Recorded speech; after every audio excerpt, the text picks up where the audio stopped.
আমি যদি তোরে না পাই না আমি তোরে কাউরে পাইতে দিব না। লাস্টের টুইস্ট মানে প্রিডিক্ট করা যায় না শেষ পর্যন্ত। আমরা মেয়েরা এখনো অনেক পিছিয়ে আছি। একটা মেয়ের সাথে ঘটা কাহিনী আর নিজেকে রিলেট করা এটা খুবই প্যাথেটিক। কিন্তু আমাদের চোখে পানি পড়ছে, এটাই ওর কাছে আসল পয়সা উসুল করা। খুবই হ্যাপি যে মেয়েদেরকে নিয়েও এরকম কাজ হচ্ছে।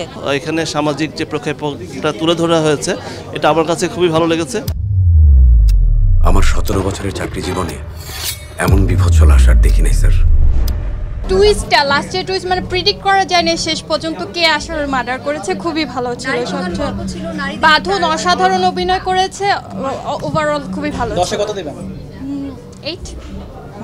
আপনি কেমন লেগেছে একটু বলবেন? মুভিটা ভালো ছিল। আমার অ্যাকচুয়ালি লাস্টের যে কানেকশনটা ছিল ওইটা অনেক মানে একটা কার্মা দেখাইছে। সো আমার এটা এই জিনিসটা অনেক ভালো লাগছে। বাদনাপুর অভিনয় অনেক সুন্দর ছিল। 10-এ কত দিবেন? 8। এই টাইপের সিনেমা আর চান কিনা ঈদে? না, অফকোর্স এরকম আরও হওয়া উচিত। So it was a nice watch. Obviously এটা আমাদের দেশে অনেক important given the situation we are in. বা দেশের অবস্থা এখন অ্যাকচুয়ালি অনেক ক্রিটিক্যাল, বাট ওই অনুযায়ী আমার কাছে মনে হয় দ্যাট এরকম মুভিজ আরও বানানো উচিত। এটা কোনো মানুষের কাজ। ক্যারেক্টারটা মানে পোর্ট্রে করা নামের সাথে মানে ইটস ভেরি ওভারওয়েলমিং আর কি। দেখে মনে হচ্ছিল যে মানে একটা মেয়ের সাথে ঘটা কাহিনী আর নিজেকে রিলেট করা এটা খুবই প্যাথেটিক। সো ইয়া, বাদনাপুর আগে সিনেমা দেখেছেন কিনা? বাঁধনের সিনেমা হ্যাঁ দেখা হয়েছে। কেমন ছিল আগের সিনেমাগুলো? হ্যাঁ খুব ভালো ছিল। আগে কলকাতার একটা মুভি করেছে, ওইটা খুবই ভালো ছিল। এই সিনেমাতে কত দিবেন 10-এ? 8। আমার মনে হচ্ছে আমি একটা ভুল ডিরেকশনে যাচ্ছি। তাহলে রাইট ডিরেকশনটা কি? আমরা মেয়েরা এখনো অনেক পিছিয়ে আছি, ঠিক আছে? আমরা মা, আমরা মেয়ে অনেক পিছিয়ে আছি। চাই বাংলাদেশ এই মেয়েদেরকে নিয়ে অনেক উপরে উঠুক, অবশ্যই উঠবে। তারপরে এই সিনেমাটা একটা মেয়েদেরকে নিয়ে কথা, নিজের জীবনের সাথে আসলে নিজের জীবনটা না, একটা মেয়ে মানুষের জীবন, এটাই হলো বড় কথা।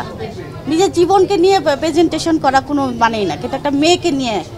বাংলাদেশের মেয়েরা এখনো অসহায়। 10-এ কত দিবেন এই সিনেমাকে? 10-এ আমি 10 তো দেওয়া উচিত না, এটা তো বাড়াবাড়ি। 9 দেবো। পয়সা উসুল হয়েছে কিনা এই সিনেমা দেখে? এটা তো কোনো কথা বলে না, এটা বিজনেস, এটা কোনো কথা। কিন্তু আমাদের চোখে পানি পড়ছে, এটাই ওর কাছে আসল পয়সা উসুল করা। এশা জান্নাত, মডাস অপারেন্ডি, খুন সহ ধর্ষণ। পজিটিভ বলতে এখানে মেয়েদের যে চরিত্রটা দেখিয়েছে, মানে মেয়েদেরকে রেসপেক্ট যদি কেউ না করে ইন ফিউচারে তারও মেয়ে হবে এবং তার জন্য তার মেয়ের সাথেও খারাপ হতে পারে। এই জিনিসটা এখানে ফুটিয়ে তোলা হয়েছে। এই জন্য সবারই উচিত। আমি 10-এ 10 দিব। বাঁধনের অভিনয় কেমন ছিল? বাঁধনাপুর অভিনয় তো খুবই ভালো হয়েছে এবং ভিলেনের অভিনয়টা অনেক মারাত্মক হয়েছে। খুবই সুন্দর মুভি। আসলে মেয়েদেরকে মেইন চরিত্রে নিয়ে আমাদের দেশে তো আসলে খুব বেশি কাজ হয় না। আমি আসলে খুবই হ্যাপি যে মেয়েদেরকে নিয়েও এরকম কাজ হচ্ছে। আসলে আমাদেরকে কমার্শিয়ালের বাইরে গিয়ে কিছু একটা চিন্তা করা উচিত, তাহলেই আসলে আমাদের ইন্ডাস্ট্রিতে আসলে এই টাইপের মুভি আরও করা উচিত। এবং তাহলে আমরা পুরো ফ্যামিলি সহ এসেছি, সো দ্যাট আমরা সবাই ফ্যামিলি সহ আমরা প্ল্যান করতে পারি, হলগুলো আরও বেশি দর্শক পাবে। তাহলে এটা আমার মনে হয়। চেস্টে প্রায় 40 থেকে 50টা স্ট্যাব আছে। সিনেমাটা দেখতে পারছি, খুব ভালো লাগছে, কোনো হেজিটেশন নাই। আর সবচেয়ে বড় কথা, আমার তো 3টে মেয়ে, তাদের তো ভাই নাই। তো মেয়েটার যে বাঁধনের যে অভিনয়টা হলো, যে সুন্দর সাহসিকতা, আমার ভালো লাগলো যে আমার মেয়েরাও যেন এমন নিজেদেরকে নিজের প্রোটেক্ট করতে পারে। আপনি আমার অ্যাভয়েড করতেছেন কেন? ফুল ফ্যামিলি এসেছিলাম, আমি আমার ওয়াইফ, আমার বোনকে নিয়ে।